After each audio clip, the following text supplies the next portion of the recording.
Hey guys, and welcome to my crochet pumpkin series.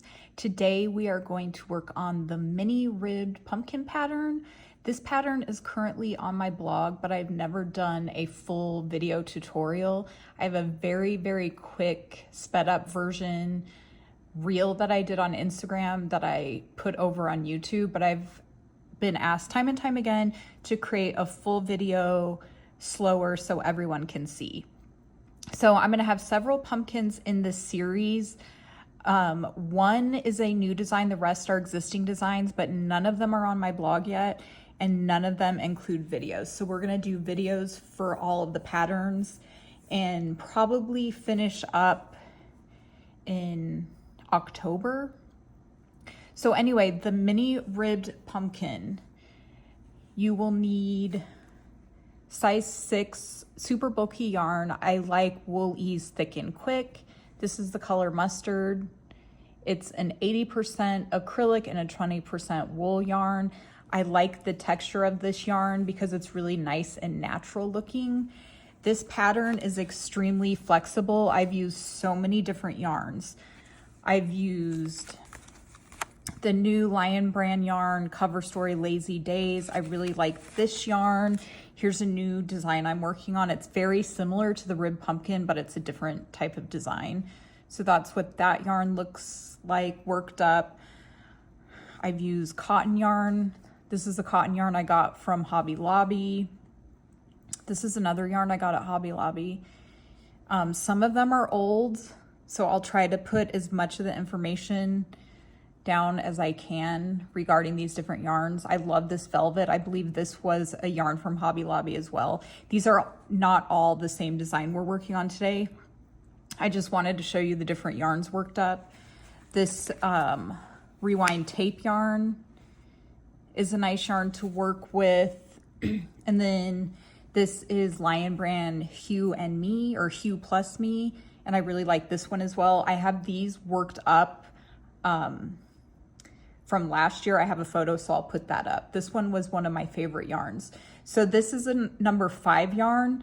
So what I will say is if you're working with a number 5 yarn, you want 2 strands held together. If you're working with the super bulky, you just need 1 strand. You could probably use worsted. I would say you might need 3 strands held together. You could probably get away with 2 strands, but you might need to decrease your hook size. So this is my quickest and easiest pattern. So we're going to start on this first. It's worked in a flat piece in rows and then seamed together, and then the sides are cinched in. So you'll need an L 8mm crochet hook. This one is a Crystal Lights. You'll need a pair of scissors, a tapestry needle, and then optional is like twine or some sort of ribbon to embellish it. That's completely optional. You probably want a flexible measuring tape just to check your gauge against mine. This isn't super important, but if your stitches aren't turning out tight enough, the polyfill is going to show through when you stuff your pumpkin. So you might want this just to see if you're on track versus my gauge. You'll need a small amount of polyfill to stuff your pumpkin. If you have a lot of scrap yarn saved up, you can also fill the pumpkin with scrap yarn. And then for the stems, you can use sticks, branches, cinnamon sticks, wine corks. I've shared my little logo tags and the little leather tags I get before. A lot of people fold these in half and use them as the stems. So you can just attach it in there and use it as a stem.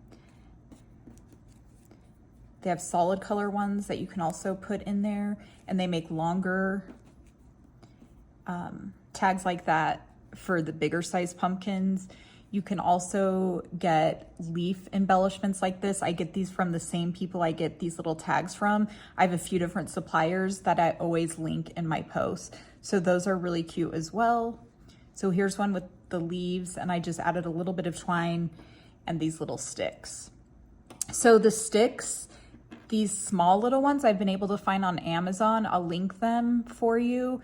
and I usually just cut them in half. I have a little garden clipper that I use, and it cuts them in half easily, but you can also pick up sticks from outside. Just make sure you clean them very well. You know, anything you can think of you can use, and it works well with these pumpkins. So I am gonna get set up. Today we're gonna work with the Woolies Thick and Quick, and I will meet you back here in a minute and we'll get started.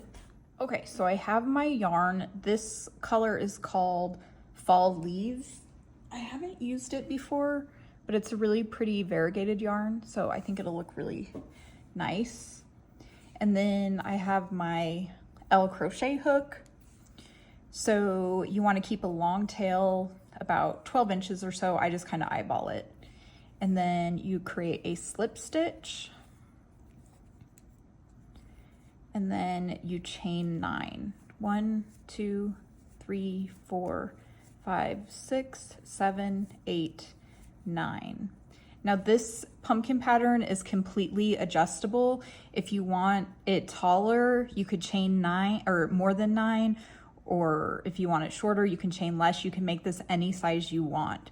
So you just repeat all the instructions for your desired width and height of the pumpkin.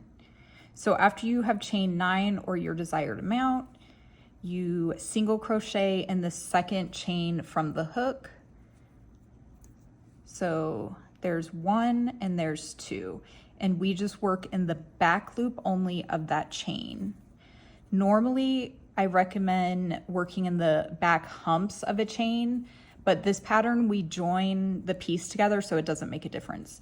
So to make it easier, I just work in that back loop only. And we just single crochet all the way across for 8 total stitches. So there's 1, 2, 3.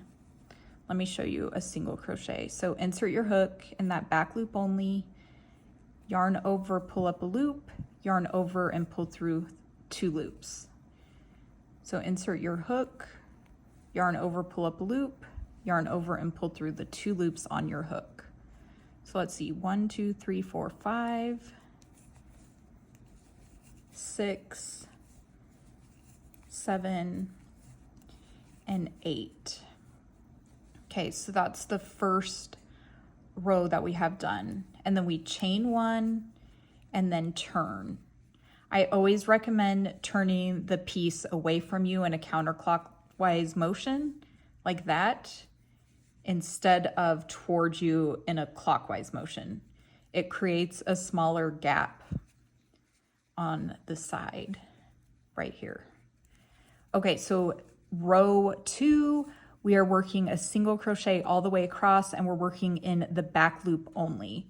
So if you turn the piece a little bit, you'll see this is the front loop and this is the back loop. We're gonna do the back loop only all the way across. Okay, and we'll have a total of 8 stitches. So 1, 2, 3, 4, 5, 6, 7, and then when I get to the last stitch, I always work under both loops instead of going into that back loop only. It just makes it a little neater. Okay, so for row 3, we repeat the exact same thing. So chain 1, turn the work counterclockwise, find that back loop, and then single crochet across. So that's all you do for this entire pattern.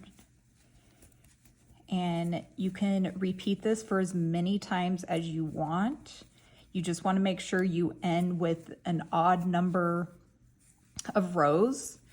You want the tail, before you start seaming it up, to be on the same side as your beginning tail, so that when you seam it, it's on the opposite side and you can cinch each side closed. So the actual pattern for the mini size has you doing 21 rows total in the back loop only. So I'm going to go ahead and just repeat that all the way across for 21 rows total, and then I'll meet you and we will seam this pumpkin up. Okay, so I finished 21 rows, and this is what your piece should look like.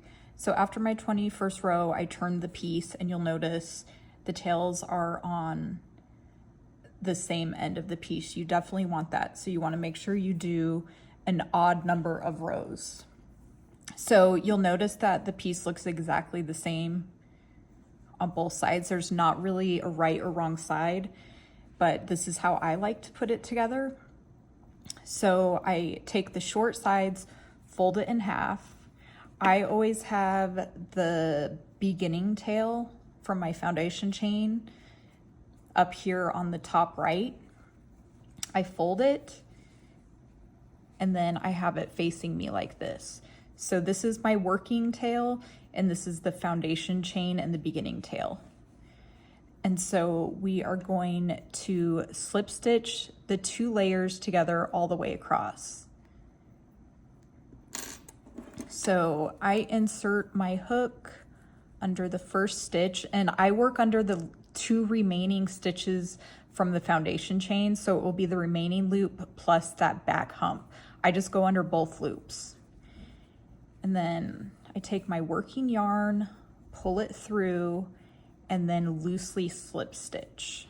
And we just do that all the way across. So I work under both of these loops. I don't know if you can see that.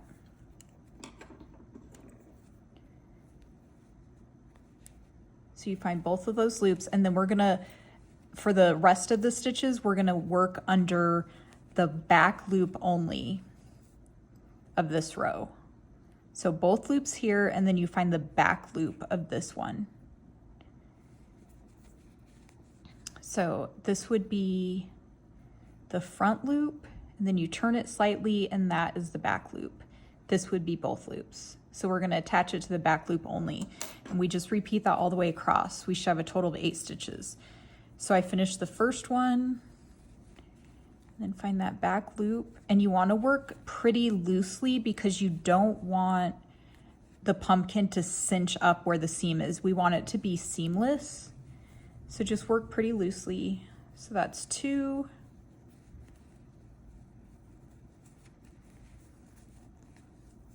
3,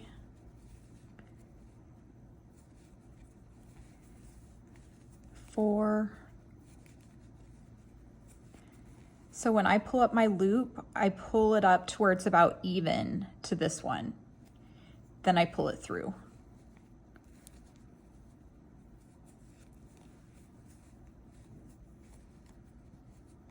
Just keep going all the way across. And then again on the last stitch, I go ahead and go through both loops because it just helps secure it a little bit better. Okay. And then I do a chain 1 just to help secure it. And so now we are going to leave another long tail. This one may be a hair longer than the first one, you know, about 12 to 15 inches should be fine. It's always better to have a little more than run out. Okay, then I pull the tail through, and that helps just kind of, that extra chain just kind of helps secure it in place a little bit better. Okay, so we're gonna cinch the ends in to create the pumpkin. So I always like to start with my beginning tail. So this is now the wrong side of your work. That slip stitch area is gonna be flipped to the inside. So this is now wrong side. So you thread your tapestry needle, and we're just gonna cinch it closed. So you just kind of want to go through those top stitches and pick up a loop and kind of feed it through as you go. It doesn't have to be perfect. You don't have to get every single loop. I just kind of go every few, just like this, all the way around. Kind of cinch in as you go.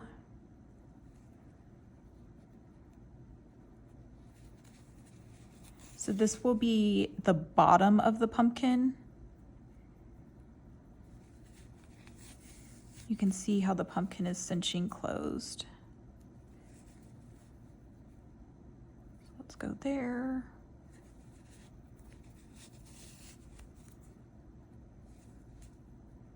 If I'm ever going a little too slow for you or explaining too much, you can always fast forward, or I think you can, there's a speed setting too, so you can go in slow motion or faster. I know I have a lot of beginners and they like me to be really thorough on my instructions and kind of explain everything. So these are longer videos, but for the people that have been around a while, just fast forward if you need to. So I always go through those first few again, just to help secure the yarn. And then you just pull. There you go. And then we're gonna weave this tail in. We don't need it any longer. So just go back through several times and make that hole as small as possible.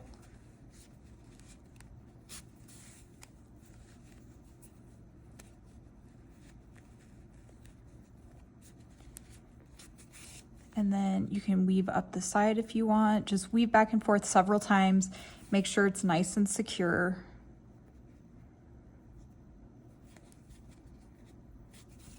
Okay, I'm gonna come back down.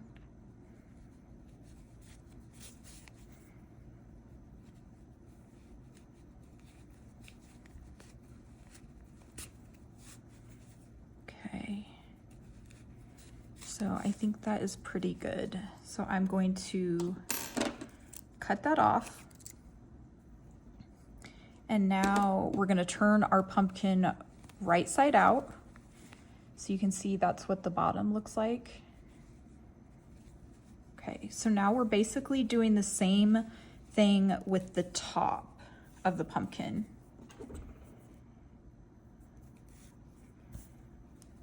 So we're gonna weave, start here.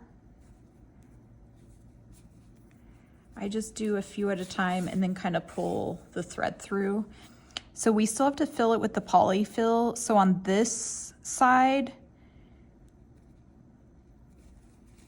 don't cinch it up very tight yet. Leave it kind of loose.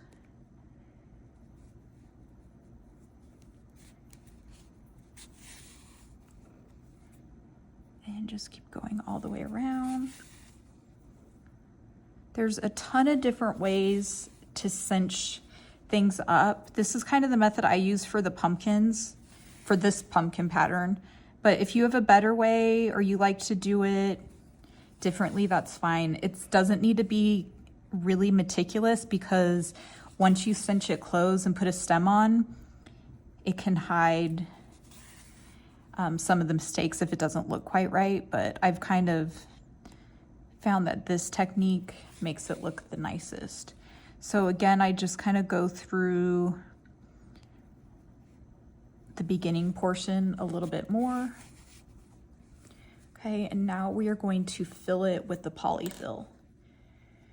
So with these crochet pumpkins and the poly-fil, if you overfill it, your pumpkin is gonna stretch out too much and you're gonna see the filling throughout.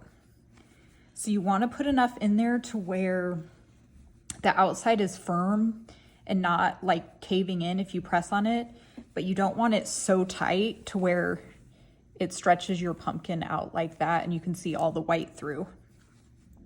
So that's why I know a lot of people like to use their yarn scraps instead of poly-fil so the white doesn't show through. But I find with using this super bulky yarn, you don't see the poly-fil through. Okay, so I add just a hair more. Okay, just kind of press it around. Okay, and then cinch the center closed. So I like to put my pinky or a finger in the center to leave room for the stick. You can also put your stick in there first to kind of eyeball it, like that. I usually just use my pinky. Okay, so then we're gonna secure this end. So I'm going to go through this a little bit more. And so if you wanted, you could just keep threading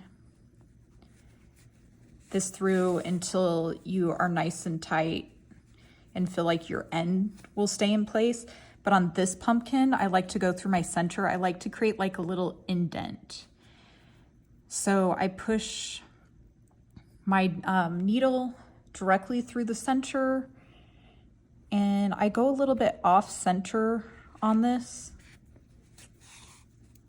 because if you go off centered, when you push it back through, you won't just be pushing the yarn back through that same hole and then you're not accomplishing anything. So I go a little bit off centered, and then I put my needle back through the center, come up through the center here. Okay, and then I pull just a little tight. I don't want it really tight, but it gives a small indent. So then I do that one more time, and I try to go put my needle on the other side, slightly off centered.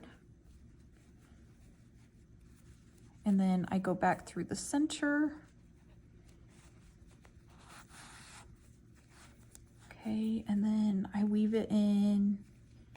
You know, I pull a little bit tight, and it just kind of gives a slight indent on this pattern. Okay, and then I just go back through and make sure my tail is weaved in really, really good. So that center is really tight. So I try to focus on putting my end there. And then you can kind of just go through the side.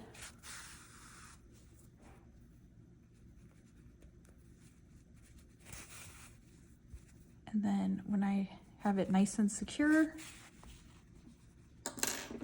I just cut the tail. Again, this is my method. Everyone has their own method on weaving in and getting things nice and tight. I forgot to mention at the beginning, you need some kind of glue or glue gun. I mean, technically, if you put the stick in, it would stay. But I always use hot glue to glue mine in. I don't have my glue gun plugged in, so I'm gonna just kind of show you the basic. But so you could use the stick. If you were using one of these, before you weave that final end in, if the hole on this is long enough to fit the yarn, you can use that to kind of secure it in place first, right there. And then you just kind of make sure you knot it in place so that it stays, and it kind of looks like that. So it's really cute. You could do a solid color one too. The same idea. And that's a cute stem idea. If this hole is not big enough for the yarn that you're using, you can just use a little piece of twine, get it nice and secure. You can wrap it a few times around the bottom, and then after it's nice and secure, you could tie a little bow. So like I said, I forgot to plug my glue gun in. So here's a little stick that I cut one of these bigger ones in half, and then you just put it down in the hole, and there you have it, a cute little pumpkin. If you want to add some twine, sometimes I do that and put a little bow around it like this. I sometimes like just plain pumpkins. Here's the other one where I added the cute little leaves. Anywhere, super, super simple, easy pumpkin. So the next one I think is gonna be my new design, which is the very similar technique, but a different stitch instead of the single crochet, but it's also worked flat in rows and then seamed together. But all my other pumpkins are worked in the round, so you only have the top to cinch close. So stay tuned for my next pumpkin pattern in a few weeks. I will talk to you guys soon. Have a great day.